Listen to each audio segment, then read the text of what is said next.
mengintrospeksi. Ya, sejarah nih, dengar baik-baik ya, dengar baik-baik ya. Sejarah pasti berulang, itu kata kuncinya. Apa kata kuncinya? Sejarah Pasti berulang. Ya, betul. Ya. Semua yang terjadi hari ini dan terjadi besok hari sudah pernah terjadi di masa lalu. Itu dia. Ya, contoh yang paling ekstrem lah kita ambil ya. Hari ini contohnya yang ekstrem ya, agak jangan bangun dikit, ya kan? LGBT pernah terjadi enggak dahulu? Pernah. Pernah, berulang-ulang malah ya. Yang paling terkenal adalah yang dimulai oleh kaum Nabi Lut. Ya, Nabi Lut. Ya. Dan terus terjadi sampai hari ini, ya. Jadi sejarah itu ya, kata kuncinya tadi seperti sejarah pasti berulang. Ya. Yang terjadi hari ini itu sudah pernah terjadi di masa lalu. Itu artinya solusinya sudah ada. Ya, masalah kamu hari ini apa coba? Coba sebut satu aja. banyak tugas, Pak. Banyak tugas. Sudah pernah terjadi di masa lalu pada orang-orang lain? Pernah. Masalah yang lebih berat coba, lebih berat. Masalahnya apa? Lebih berat. Ngangkat batu ya kan? Berat masalahnya itu. Berat. Nggak pernah terjadi di masa lalu? Pernah. Nah, jadi semua masalah yang terjadi hari ini itu pernah terjadi di masa lalu dan sudah ada jalan keluarnya. Contoh hari ini corona ini, pandemi. Pernah terjadi tidak di masa lalu? pernah, Iya, Pak. Pak. Ya, pernah. Ya. Pernah. Ada hadisnya, taun namanya, ya. Taun. Jadi semua yang terjadi hari ini pernah terjadi di masa lalu dan sudah ada jalan keluar dan pemecahannya, ya. Jadi artinya dengan belajar sejarah sebetulnya kita bisa menyelesaikan semua masalah kita hari ini, ya. Masalah kamu apa? Bapak sebut nih masalah kamu ya. Malas belajar, bawaannya tidur, makan, ya kan? Ya. Bawaannya malas aja, ya kan? Mau yang enak-enak aja. Kalau kerjakan tugas nomor 10, ya kan? Nah, itu solusinya juga ada, ya. Itu mudah solusinya. Apa solusinya kalau malas, Pak? Apa solusi malas, Pak? Rajin. Itu antonim namanya. Nah, solusi malas itu adalah ingat mati, ya kan? Ya nak? Iya tidak? Nah, jadi itu hikmah dari sejarah ya. Sejarah itu sangat besar sekali hikmahnya. Makanya dalam Al-Quran banyak kita temukan cerita sejarah. Mulai dari sejarah Nabi Adam sampai dengan sejarah Nabi Muhammad. Ya, kisah umat-umat zaman dahulu, kaum Ad, kaum Tsamud, ya, kaum Nabi Musa, ya, Bani Israel, ya. Sejarah banyak sekali diceritakan dalam Al-Quran, ya. Malah ada satu surat yang isinya cerita aja, namanya surat Yusuf, ya. Cerita yang paling lengkap dalam Al-Quran itu adalah kisah Nabi Yusuf. Nah, sejarah, ya. Berarti dalam kisah Nabi Yusuf itu sangat banyak sekali hikmah yang bisa kita ambil sebagai solusi untuk hari ini. Itu maksudnya, ya. Karena sekali lagi Pak katakan, hikmah paling besar dari sejarah itu adalah kita bisa memecahkan masalah kita hari ini dengan meniru, ya, solusi yang sudah dilakukan orang pada zaman dahulu, ya. Itu dia hikmah dari sejarah. Makanya kata Soekarno, jangan sekali-kali melupakan sejarah. Ya, siapa orang yang suka ini? Ada orang, ya, kata Abdul Somad, mukanya putih, rambutnya kuning, kayak bule, tapi tangannya hitam, ya kan? Nah, itulah orang yang aneh, ya kan? Itu termasuk orang yang tidak tahu sejarah itu, ya, ya kan? Kita ini orang apa namanya? Orang timur atau orang barat? Orang timur. Orang timur itu kulitnya tidak putih seperti orang bule, ya. Orang bule itu mukanya putih, tangannya putih. Kalau orang kita, putih apa namanya? Aduh somat kita mukanya putih, tangannya hitam, kan aneh itu, ya. Rambutnya kuning, ya. Niru-niru orang bule, hidung pesek, ya kan? Relationnya tebal kali, Pak. Ingat sejarah, ya. Jadi kita kembali ke materi kita tentang kejayaan Islam di mana? Indonesia. Di Spanyol. No,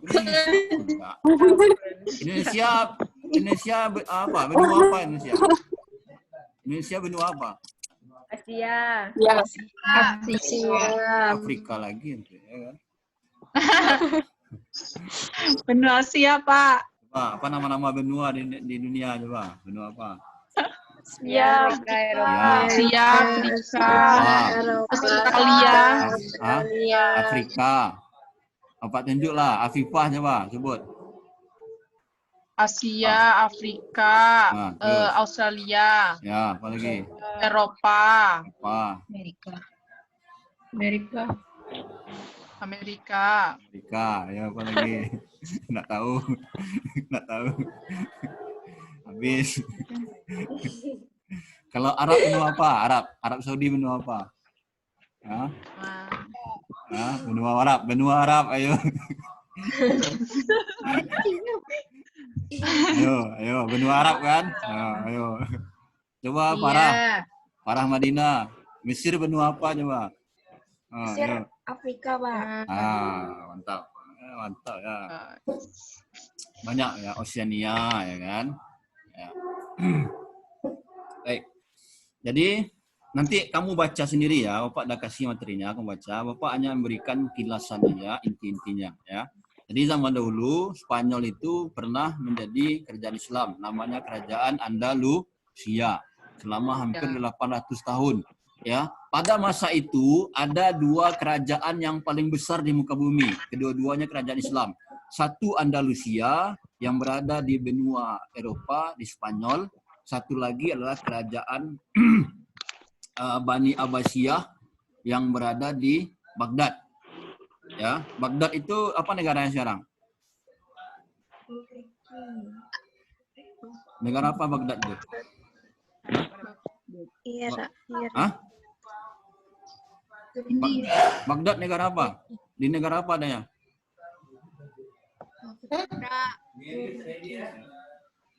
Jangan bilang Indonesia ya. Baghdad itu Turki nggak sih, Pak? Irak.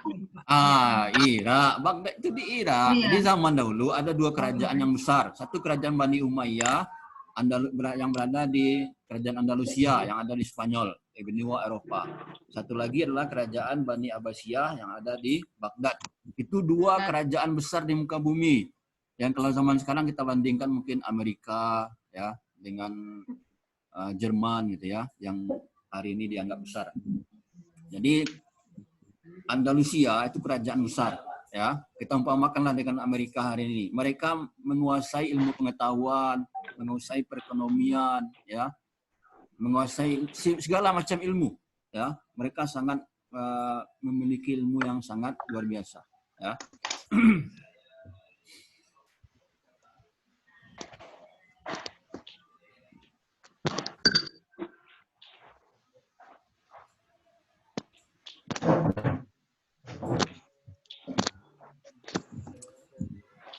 Ada beberapa kota yang sampai hari ini masih ada jejak kejayaan Islam ya. Granada.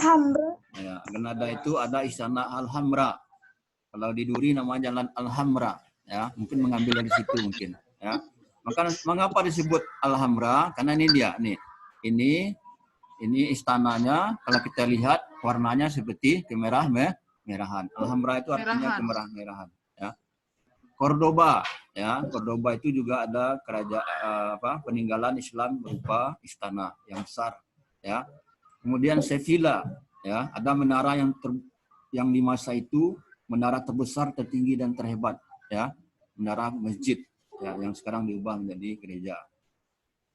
Kemudian terakhir adalah Toledo ya, Toledo kota keempat di mana pusat Islam ketika itu berada ya.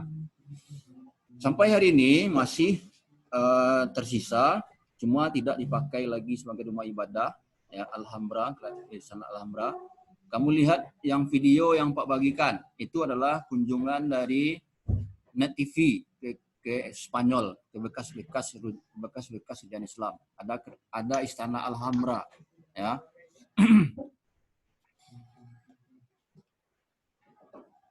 Sekarang kita lihat apa hikmah dari kita membahas tentang kerajaan Andalusia, ya. Yang intinya adalah pada zaman dahulu, ya, pernah Andalusia itu menjadi kerajaan Islam yang kemudian runtuh, ya, kemudian runtuh karena Allah katakan Allah akan pertukarkan kejayaan itu kepada semua orang, ya. Sehingga yang dahulu jaya besok hari akan tidak jaya lagi, ya.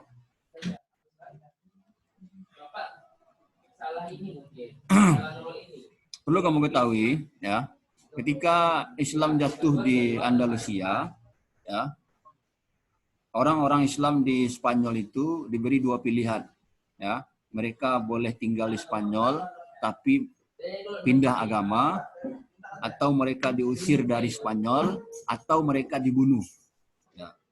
Sehingga pada masa itu banyak orang Islam yang dibunuh atau dibantai lah gitu, ya, ribuan jumlahnya.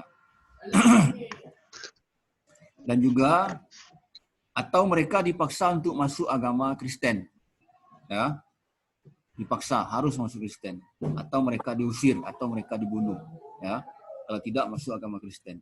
Sehingga sampai hari ini Spanyol itu Islam tetap ada sampai hari ini, ya, cuma menjadi minoritas. Padahal zaman dahulu Islam itu adalah mayoritas, ya. Spanyol itu lebih dahulu Islam daripada Indonesia, ya, lebih dahulu, jauh lebih dahulu. Tapi hari ini yang tersisa hanya sedikit lagi. Kalau di Indonesia lebih belakangan, tapi Islam sekarang menjadi mayoritas. Jadi hikmahnya apa? Dan antara hikmah kita mempelajari Spanyol ini apa? Yang dahulu Islam sekarang sudah tidak. Kira-kira apa? Siapa yang tahu? Apa hikmahnya? Apa hikmah yang bisa kita ambil? Ya. Apa?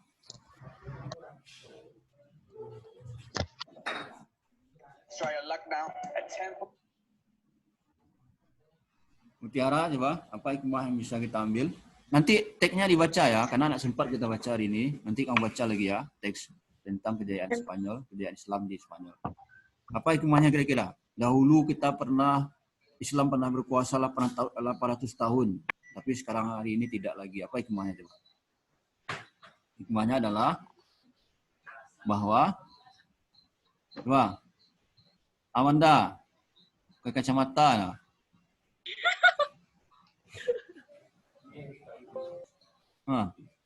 Siapa tuh? Najwa, coba. Apa hikmahnya? Makanya apa suruh baca, ya kan? Tidak baca pula, ya. Ya, nanti kamu pikirkan, ya. Ya, mungkin nanti Pak tanya lagi apa hikmahnya. Pak tunjukkanlah agak satu atau dua buah, ya. Hikmahnya adalah pertama, ya. Kalau Islam itu tidak dijaga dan tidak diperjuangkan di negara kita, di daerah kita, bisa jadi Islam itu hilang. Ya, bukan berarti Indonesia ini nanti tidak bisa menjadi negara mayoritas agama lain, bisa. Ya, kalau kita tidak peduli dengan Islam. Ya, contohnya yang lain adalah Albania, di negara di Eropa juga. Albania itu sebetulnya mayoritas Islam, tapi hari ini Islam menjadi sesuatu yang sangat asing di sana, ya, sangat asing, minoritas, ya. Jadi Islam itu agama kita, iman kita harus kita perjuangkan, ya. Kita harus dengan sadar diri, peduli atau ikut serta untuk memperjuangkan apa? Islam. Ya. Apa contoh peduli? Contoh peduli apa? Ya, kamu update status saja. Kalau ada, ya, saya ini orang Islam, ya, atau ada komen-komen yang tidak bagus tentang Islam, kamu bela, ya. Itu contoh peduli. Walaupun sekecil apapun, kita harus peduli, ya. Ya, harus peduli kita. Karena nanti kalau kita tidak peduli, Islam ini akan punah dari Indonesia, ya. Dan itu masuk akal karena terbukti Contohnya apa? Andalusia. 800 tahun Islam berkuasa, hari ini hampir tidak ada bekasnya, kecuali bangunan-bangunan saja. Orang-orangnya sangat sedikit. Ya. Jadi kalau kita nak mau berjuang untuk Islam ini, bisa jadi ya anak cucu kita besok bukan lagi menjadi orang Islam. Islam tinggal sejarah seperti di Andalusia. Hikmah yang pertama, ya. Apa hikmahnya? Yang pertama, kita harus peduli kepada Islam. Ya. Di antara peduli juga adalah peduli Islam kepada diri sendiri. Apa maksudnya? Kamu, walaupun nanti kuliahnya di bidang psikologi, bidang ekonomi, tetap wajib hukumnya belajar agama Islam. Wajib. Ya, mentang-mentang anak psikologi nak belajar Islam, nak mau lagi ngapal Quran. Mentang-mentang jurusan ekonomi tidak peduli dengan belajar agama Islam. Tidak boleh. Ya, harus tetap peduli. Ya, harus wajib. Ya, itu contoh banyak sekali kepedulian itu. Dan kamu perlu tahu yang butuh, yang perlu untuk ikut serta membela Islam itu kita. Kalau Islam itu sendiri tidak butuh pada kita. Kitalah yang butuh untuk ikut serta dalam membela agama Islam. Itu hikmah yang pertama. Ya, kalau Islam tidak kita bela, Islam akan punah dari bumi Indonesia. Tinggal sejarah. Besok anak-anak kita mungkin bukan Islam dan pasti masuk neraka. Orang non-Islam pasti masuk neraka, sehebat, sebaik apapun dia. Tapi orang Islam asal tidak syirik pasti masuk surga. Pasti surga. Ya. Kamu walaupun malas sholat masuk surga juga.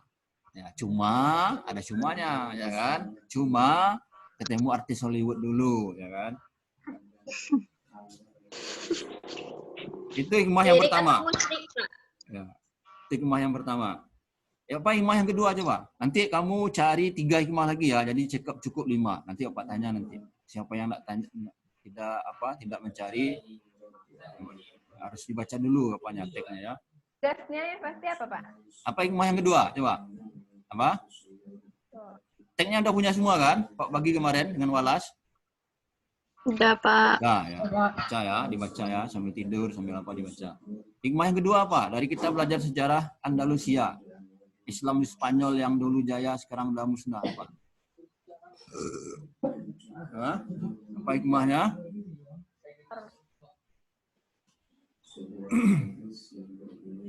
Hikmahnya apa adalah kita mencontoh dari orang-orang Andalusia. Ya, orang-orang Andalusia itu orang-orang yang sangat cinta kepada ilmu pengetahuan. Ya, mereka punya perpustakaan yang sangat besar. Ya, mereka punya ilmu yang sangat banyak. Ya, jadi kita tiru sifat mereka. Ya, kita juga harus mencintai ilmu pengetahuan. Mana lebih pintar, orang Indonesia atau orang Jepang? Mana lebih pintar? Jepang.